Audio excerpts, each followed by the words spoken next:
What really stands out to you when you look at a retrospective of your career? Well, first of all, I just continue to pinch myself because, I mean, what you just, kind of gave there, the resume, it's unbelievable. When, people had written me off, people had said, hey, time to give up your dream of playing football.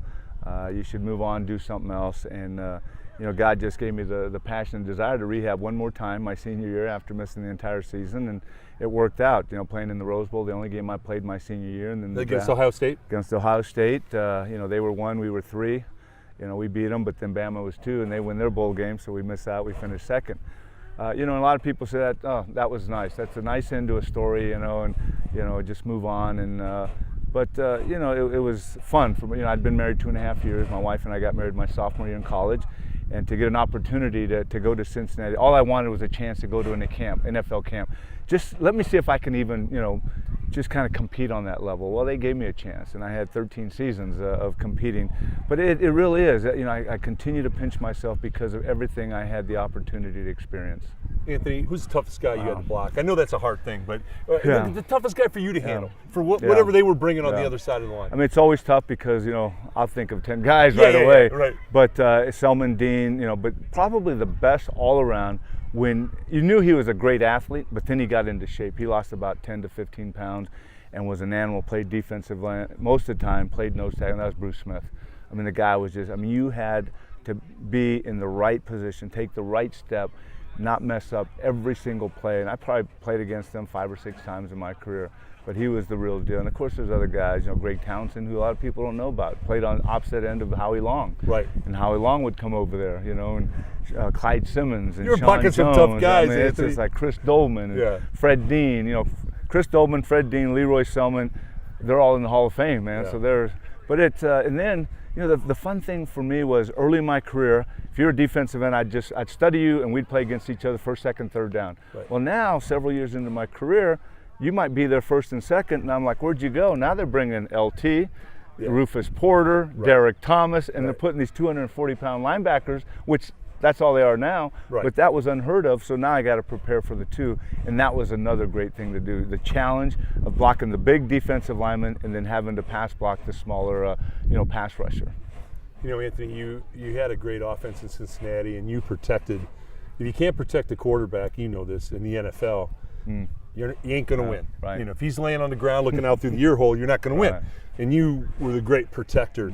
You had some great quarterbacks. Oh, man. I look at Kenny Anderson, and tell me this, Anthony, because you protected him and did an incredible job. I mean, 32,000 yards, 190 TDs, a 60% pass completion guy.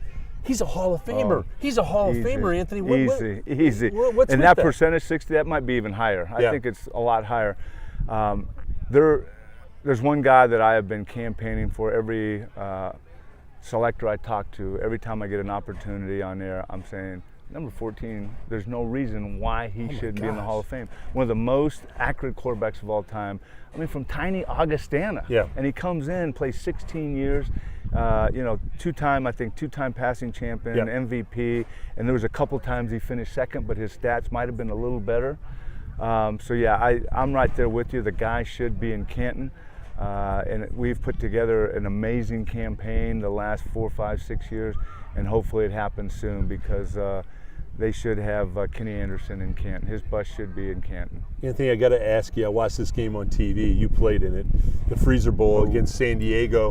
What was it, 38 below, basically? 59. 59, all right, 59 below. Was it the coldest game ever? Oh, my goodness. Yeah. And I came from L.A., so it's Los Angeles. And Dan Fouts throws the ball pretty well. He couldn't throw it, and Kenny could throw it. But what was it like playing it? That was brutal. Well, you remember we had that nice stuff we played on known as AstroTurf. Yeah. And 59 below. Yeah, 59. Was that one of the toughest games you've ever had to play? Oh, very tough. I mean, the thing I related to is, first of all, it was so cold, it hurt. Yeah. And there's cartoons where it's cold and the characters, they're frozen and they hit each other and then they start cracking from the top. That's what it was like. The first hit, that's what it felt like. And you couldn't take your helmet off. You had tape on the ear holes because the helmet, the pads inside would get like concrete. So you had the helmet on. We didn't have the sophisticated, Under Armour, Adidas, Nike, thermal wear, whatever. We didn't have the heaters on the sideline that were very effective. It was, and you mentioned the way Kenny threw the football. Kenny wore no gloves. Yeah. He had his hands in his pants until he got under center, until he got to Blair Bush. It was unbelievable. It was, but but it was for the Super Bowl. It was the AFC Championship game, home field advantage. We had it at home, and that was the fun thing about it. Our fans were there. I think we had maybe 9,000 no-shows, so it was just about a packed stadium. But because the winner went to the Super Bowl, I think it made it a little more tolerable. Not easy, but I tell you what, Tom, it's hard to explain because you wake up, you pull open the curtains and blue skies, Yeah. the sun's out, Yeah. and you get out and your car doesn't turn over. I had a big truck and it stayed in the parking lot for a couple of days because it wouldn't turn over. Yeah. And we're out there playing a football game. It was brutal. Yeah, I never saw anything Oh, like my that. goodness. Yeah. Anthony, 2 Super Bowls. Yep.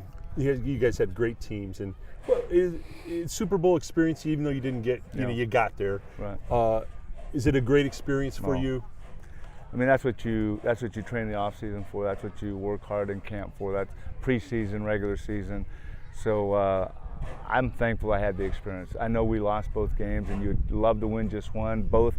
But the fact that I played 13 years and I played in 2 Super Bowls and played every playoff game at home for our fans, that was, I wouldn't trade that in for anything. You know, there's guys that would say, if I knew we were going to win a Super Bowl, I'd rather not go to it. Well, I feel sad for you because Right. they experienced, the 2 weeks before, and just the experience of being there and playing in it is phenomenal. So I love the fact that we had a chance to play in 2.